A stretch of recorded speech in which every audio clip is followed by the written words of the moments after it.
Virtual Encounters 2, 1998. The naked truth behind this sexy 90s VR sci-fi movie.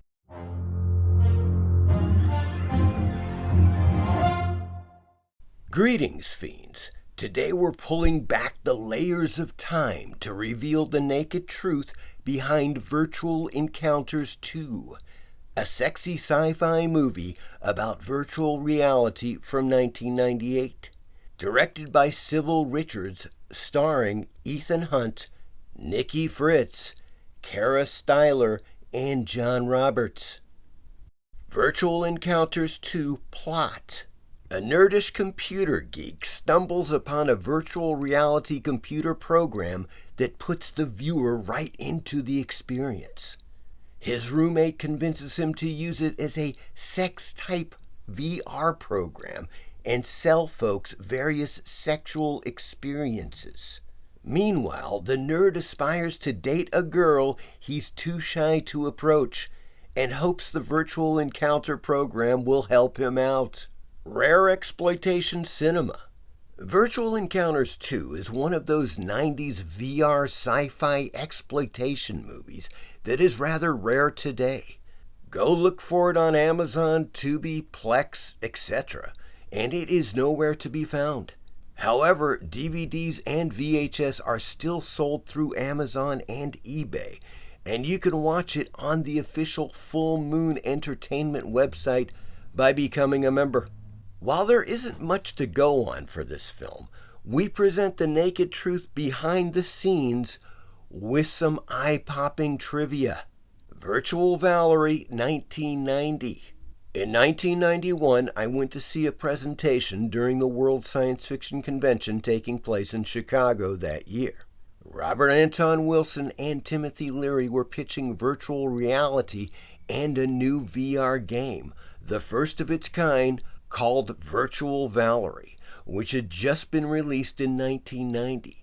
Quote, "She's your cybernetic fantasy. You've got a hot date with Valerie. Explore Val's virtual world and learn the true meaning of the term cyber erotica. You control the action.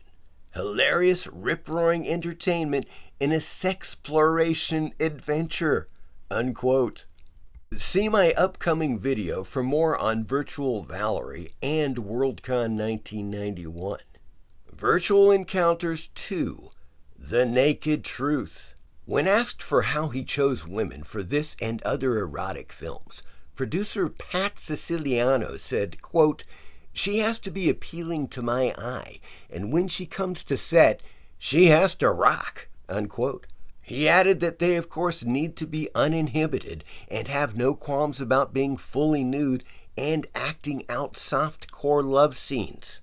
During auditions, he'll have them strip and act out a scene. He pointed out that a majority of the women he cast for his films are specialists who aren't hired for their acting ability. The principal actors have some excursions into the erotic world, but it is the specialists that do the grinding dances and, quote, fun stuff, unquote, because they're the ones that do it best. Femme Fatales. When a writer for Femme Fatales magazine arrived on set to do an article and interviews about the production, producer Pat Siciliano said they needed men to caress an actress's nude body in a close-up for a dream sequence. Siciliano said he was going to be one, calling it a perk of his position, and asked the writer if he wanted to do it too. The writer declined.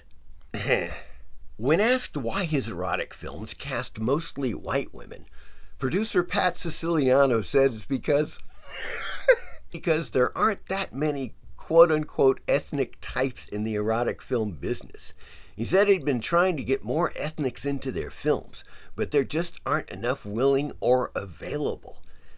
They invited a black stripper named Barroca to appear in this film, but she went to a convention in Vegas instead because she earned a lot more money dancing there. Sexy Nikki Fritz. Nikki Fritz said that the production crew had worked on so many erotic films that having hot, stark naked women wandering around set was no big deal to them. So instead of watching the girls act out scenes during rehearsals, they'd be listening to a ball game on the radio. She thought that was hilarious. A couple of times she wandered over naked and asked for the score. They barely paid any attention to her. She joked that in any other situation, she'd be insulted. Fritz said she was cast at the last minute to film several love scenes. She said that she thrives on doing those scenes and loves being filmed nude. Have sex scene, will travel. The producer hired a British couple, Lisa and Robbo, to perform a sex scene. It's their only film role. They were traveling the world, and wherever they went, they'd look for jobs to earn money to keep traveling.